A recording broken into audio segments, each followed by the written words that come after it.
Tu travailles, tu fais des efforts, tu fais des invocations, mais l'argent n'arrive pas. Ou alors il vient, puis il disparaît. Tu te dis, est-ce que je ne mérite pas? Pourquoi lui et pas moi? Allah sait que j'ai besoin, alors pourquoi ça bloque? Dans cette vidéo, on ne va pas juste parler de business ou de budget, on va parler de toi, de ton cœur, ton passé, ton lien avec l'argent et ton lien avec Allah. Et surtout du jour où Allah décidera enfin de multiplier ton argent. À la fin, tu repartiras avec un dua puissant, une intention spirituelle et une action concrète à faire dès aujourd'hui.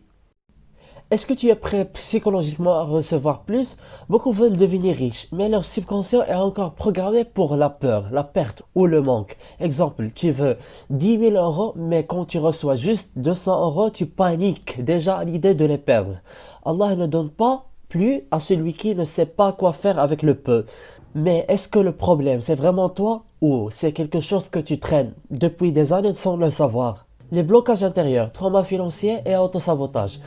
Peut-être que tu as grandi dans une famille où les riches volent, où l'argent change les gens. Résultat, ton cœur veut la baraka, mais ton subconscient refuse l'argent, par peur de devenir quelqu'un d'autre. C'est ce qu'on appelle l'autosabotage. C'est créer inconsciemment des situations où tu perds ce que tu gagnes. Et si je te disais que même ton lien avec Allah peut être impacté par cette peur invisible? La vraie confiance en Allah, tawakkul, inclut la stratégie. Certains disent, je fais du tawakkul, Allah me suffit. Mais ils ne bougent pas, ils attendent un miracle et ils appellent ça foi. Le prophète, que la paix et la bénédiction soient sur lui, avait foi et stratégie. Il planifiait, économisait, préparait ses compagnies, même s'il savait que tout vient d'Allah. La vraie baraka, c'est quand tu agis comme si tout dépendait de toi. Et tu crois comme si tout dépendait d'Allah. Mais qu'est-ce que ça change spirituellement d'avoir peu ou beaucoup? Est-ce qu'Allah teste ta pauvreté ou ta patience? Le test du délai, patience et mérite. Peut-être qu'Allah veut t'exaucer, mais pas maintenant.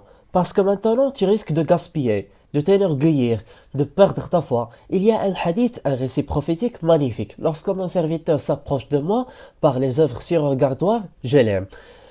Et quand Allah t'aime, il protège parfois de ton propre argent. Et si le déblocage ne dépendait pas d'un compte en banque, mais d'un changement profond dans ton cœur?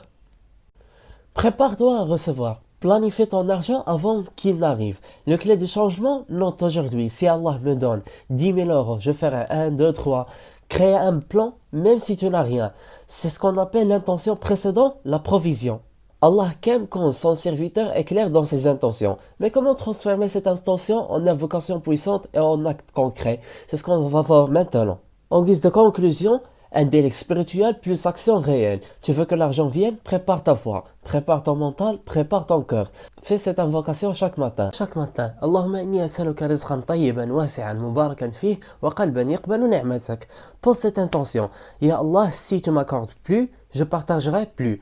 Je serai responsable. Je ne trahirai pas cette baraka. Et voici ton action dès aujourd'hui. Créer une page de baraka dans ton carnet. Premièrement, ce que je ferai avec plus d'argent.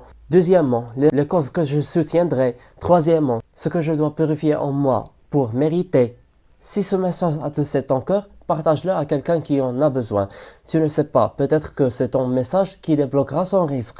Et si tu veux d'autres vidéos qui parlent de finances plus foi musulmane, abonne-toi et active la cloche. Et je m'interroge, comment tu t'intéresses à ce contenu sans que tu aies suivi les vidéos précédentes dont on parle de la finance systémique, de la liberté financière et de la psychologie moderne. Watchless est un héritage cognitif à l'humanité. À très vite.